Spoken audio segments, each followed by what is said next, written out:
Hey there, folks. Diane here. 36. Female and boy. Do I have a story to tell that'll leave you shocked and bewildered? Now, before we dive into the juicy details, let me make one thing clear.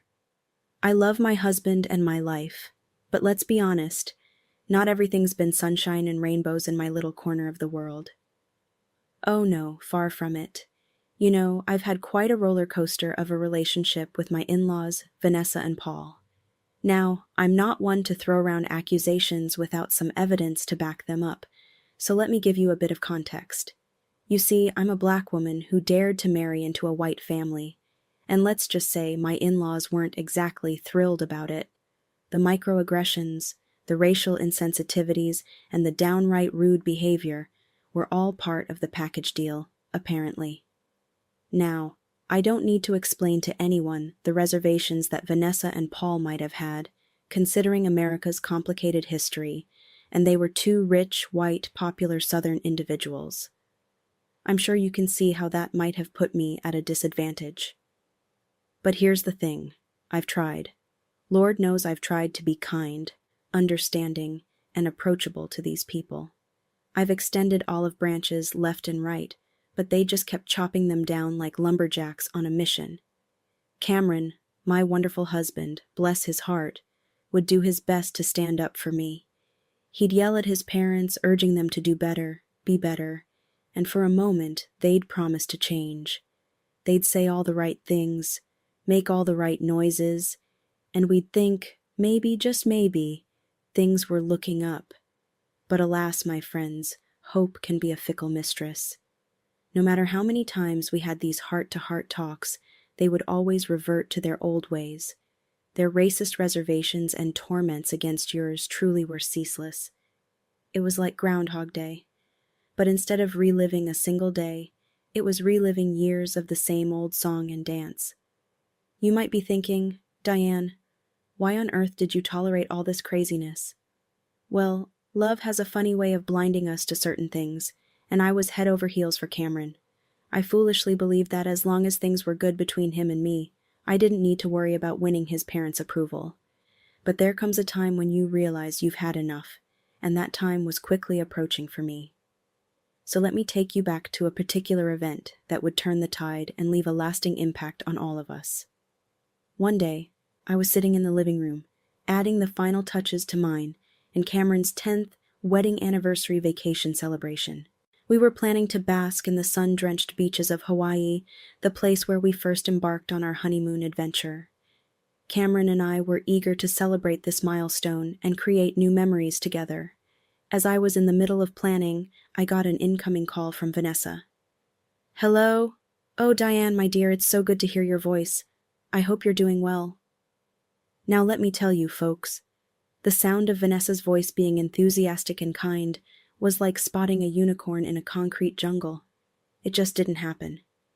So naturally, I was suspicious. Vanessa, what can I do for you? Well, Paul and I have been thinking about it for some time. We want to throw you a surprise wedding anniversary celebration for you guys. Surprise? Why are you telling me then? Oh, it's all part of our plan, you see. Paul and I are going on a book tour for our memoir, and we thought this celebration would generate some positive press. Ah, of course, the perfect opportunity for you to get some attention. How thoughtful. Diane, darling, we just want to show our love and support for you two. It's an important milestone after all, and Paul and I would also benefit from this. It's a win for everybody. Why aren't you happy? Forget it, Vanessa. Guess I can't fight this. But if it's supposed to be a surprise, why are you spoiling it for me? Well, we thought it would be best if you were aware. In case there are any preferences or details you'd like to discuss beforehand. We want to make sure that you and Cameron are comfortable. Preferences, details, Vanessa, please spare me. We both know that this is about control, not consideration. That's not true, Diane. We genuinely want to make this a special celebration for you and Cameron. Paul and I also wanted to express some potential concerns with this arrangement. Yes, please make sure that you're on your best behavior. None of that ghetto talk that you engage in. Excuse me. This is going to be a big event, Diane. More than 250 people are going to be there, promoters and publishers.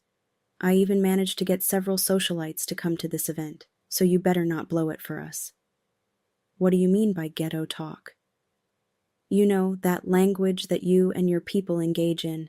It's not proper English, so please make sure you address that. I'm hanging up the call now. What? Why wait? We have to discuss. I stormed into the bedroom, my heart racing and my blood boiling with anger. I found Cameron sitting on our favorite armchair, engrossed in a book, oblivious to the storm that was about to hit him. Cameron, you won't believe what just happened. Your mother had the audacity to insult me on the phone. What did she say? She had the nerve to tell me I shouldn't speak in that ghetto language. Can you believe it? That's disgusting. I'm so sorry, Diane. You don't deserve to be treated like this. I'm tired, Cameron. I'm tired of constantly fighting, of trying to explain, of being the bigger person. It's exhausting, and what hurts even more is that you know how toxic they are, yet you still insist on keeping them in our lives. Diane, I love you, but they're my parents, and as much as they're being awful, I can't just cut them off completely. That's what you said 5 years ago, do you remember? Of course I remember. We almost broke up because of this. How could I forget? You see, folks, 5 years ago, Cameron and I were on the brink of divorce. Shocking, I know. And you'll never guess the reason. It was because of his parents. Surprising, I know. I had enough, and I told Cameron that he should cut his parents off completely so that we could live in peace. But he was quite conflicted. I guess it's not rocket science to understand why. I mean, they're his parents. But I simply couldn't understand why he was still holding on to them. Yes, they were his parents, but why keep such toxic people in your life? Blood isn't always thicker than water. Anyways, the arguing escalated and we almost got divorced. Seriously, I even got the divorce papers. But we managed to overcome it. What can I say? We just loved each other a lot, and we decided that we'd weather the storm together, hoping that things would change with time, as things normally do. But things stayed the same. His parents were as racist as ever, and we continued the cycle. And what has changed since then? Nothing. They're still the same, and it's affecting us and our happiness. It's affecting my happiness. I know, Diane. I know it's difficult, but I can't just cut them off completely. It's complicated. Complicated, Cameron?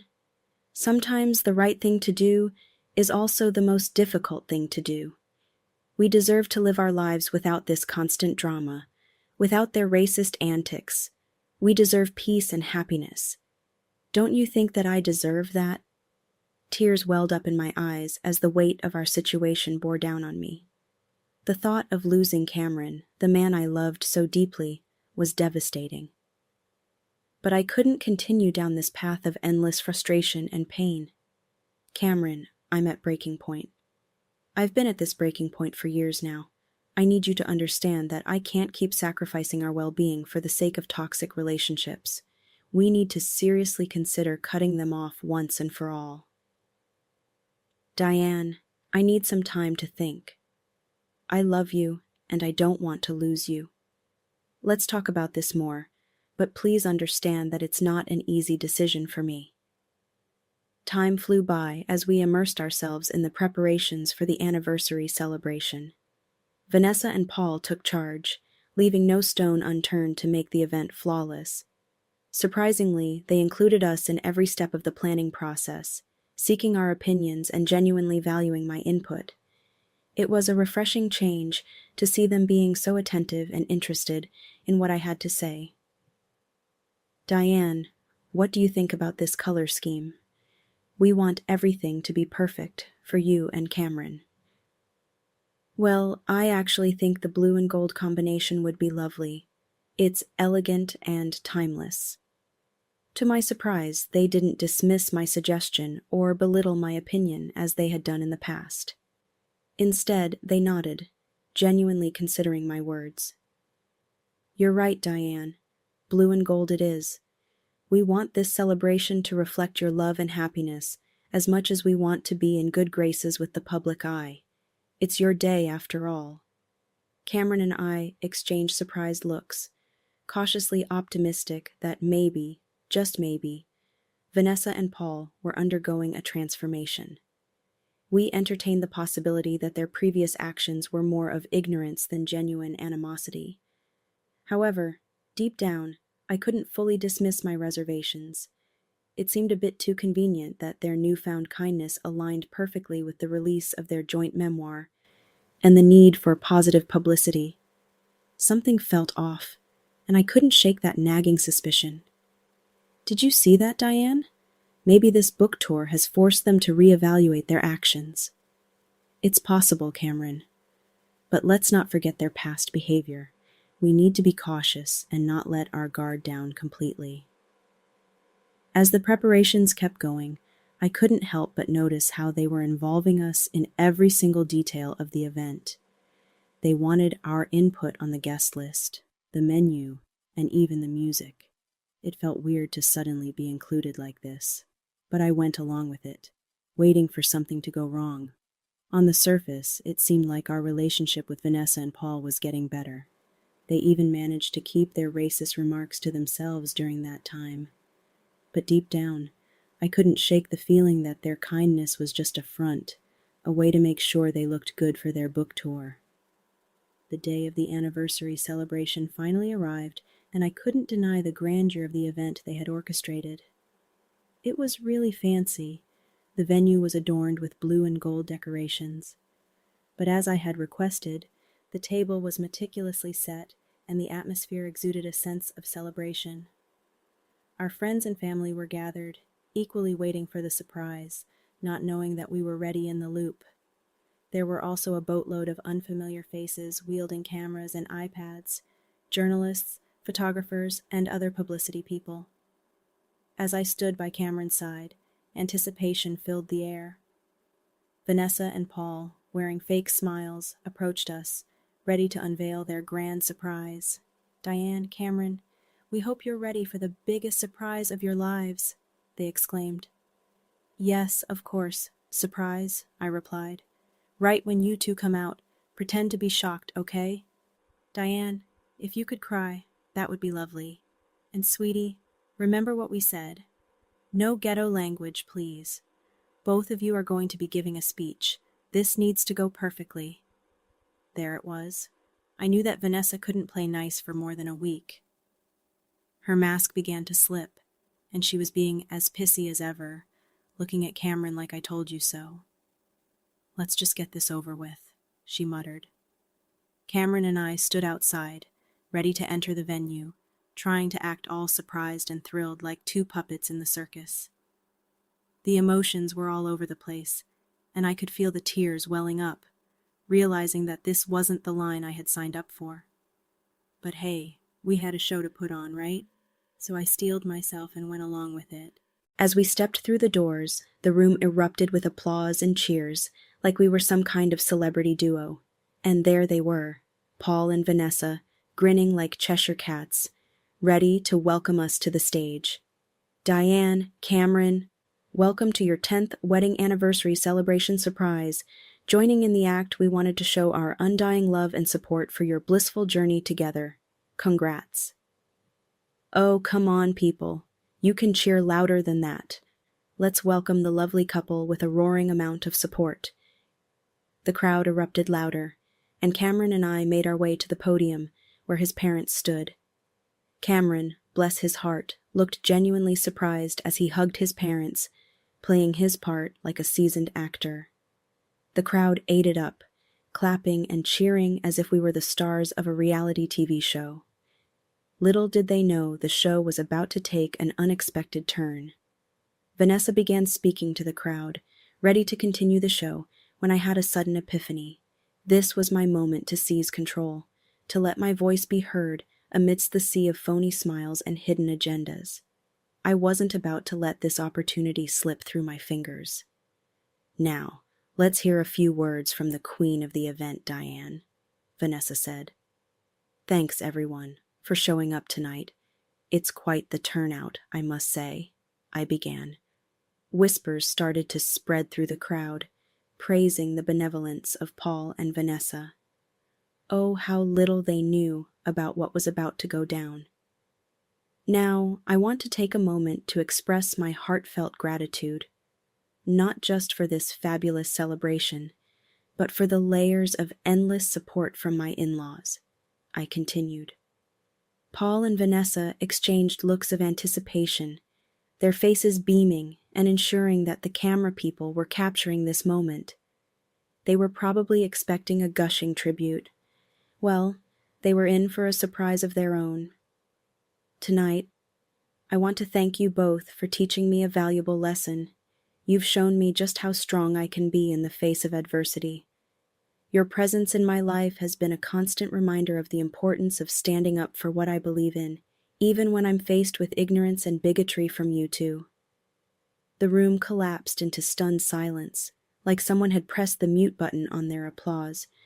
Paul and Vanessa's forced smiles started to fade, their colors shining through for a moment. Vanessa looked at me like she was going to kill me. "What the hell are you doing?" she hissed. Carrying on, my voice steady and unwavering, I said, "This celebration is not just about Cameron and me. It's a celebration of love that transcends barriers, challenges outdated beliefs, and unites us all. It's a reminder that acceptance and unity should be at the core of our lives, regardless of our differences." The room fell into a hushed stillness. You could practically hear a pin drop. The paparazzi and the publicity crew were probably scratching their heads, wondering how to spin this unforeseen turn of events. But you know what? Deep down, in that moment, I felt the surge of power coursing through my veins. I took control of the narrative, snatching back my voice from a room suffocating with fakeness and phoniness. Ain't nobody going to dictate my story for me. All right? You all, here's where things took an unexpected turn. As the rumors and whispers spread through the crowd, I could feel the tension rising. But I wasn't about to back down, not this time. Look, you all, I've been keeping up this prim and proper act for way too damn long. It's time to speak my truth. For 10 whole years, I've endured racism and constant hatred from Paul and Vanessa. They aren't the positive and progressive couple you think they are. They're awful human beings, exact replicas of their ancestors. The crowd erupted into a symphony of mutters and gasps, like a chorus of disapproval and disbelief. But I held my ground, refusing to be silenced. Just as I was about to drop some more truth bombs, Paul tried to snatch the microphone from my hand. But I was quick, holding on to it with a grip as strong as my resolve. And you know what? This entire thing is a lie. Yep, you heard it right. Both Cameron and I knew about this surprise the whole time. Vanessa and Paul orchestrated this whole thing for their upcoming book tour, hoping to get in good graces with the public. The gasps and murmurs escalated, leaving Paul and Vanessa stunned and immobile, not believing what was happening. Cameron was just as shocked as his parents, but he also looked somewhat impressed. Vanessa and Paul want to act all nice and lovely, throwing this so-called celebration for Cameron and me. But let me set the record straight, you all. These two right here, they are the most racist, downright despicable folks I've ever come across. I have been putting up with their crap for a whole damn decade, but I ain't about to tolerate it for a second longer.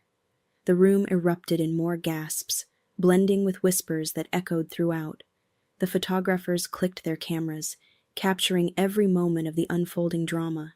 The publishers, with expressions of clear disgust, seemed taken aback by the accusations being hurled at Paul and Vanessa. The truth was being exposed, and it wasn't a pretty sight. I continued to expose Vanessa and Paul, sharing numerous examples of how they had mistreated and abused me. With each revelation, the crowd grew increasingly restless, as if they were ready to take up pitchforks and torches and start a riot. What began as gasps and murmurs quickly escalated into anguished shouts from the crowd. I noticed my friends and family members among the loudest voices, fully aware that what I had unveiled was completely unacceptable. Let me make one thing clear. I will no longer tolerate this toxic environment. Cameron, I can't be with you as long as these two are in our lives. Love shouldn't come at the cost of our self-respect and dignity. I'm leaving, with or without you. Cameron wavered at my words, understanding the gravity of the situation. His expression was a mix of determination and sadness. We should never feel afraid to speak up against the mistreatment we face. Racial ignorance is nothing but a shield for those too proud to admit their prejudices. Just at that moment, Vanessa did something that made everyone jump out of their skin. She lunged at me. Could you believe it? Luckily, I narrowly avoided it, and because of the force she came at me with, she almost fell off the stage. The room was now filled with hooting and hollering. Let me tell you, the people were not pleased. The tension hung thick in the air as Vanessa shouted, "You will pay for this, Diane," ignoring Vanessa's empty threats. I composed myself and addressed the crowd once again. I've said what I needed to say. You all know the truth now. I'm done with this crap. With that, I dropped the mic and began to make my way out of the venue. As I was walking down the aisle, I was cheered at with people commending me for my strength. I didn't feel like going home at the time, and as my friends emerged from the venue not long afterward, I decided to stay with them for the time being, knowing that if I went home, it would be a battlefield. All right, let me fill you in on what went down after that intense showdown. I decided to stick with my loyal friends as things started heating up, and let me tell you, it was one fiery storm. As we rode away from that eventful night, I couldn't help but notice social media exploding with videos and posts about the whole ordeal. People were sharing clips of Vanessa almost taking a tumble, and me standing strong, speaking my truth. The internet was buzzing, and it felt like I was finally able to put this whole mess to rest.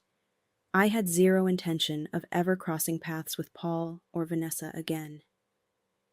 A few days later, Cameron dropped a bombshell on me that shook me to my core.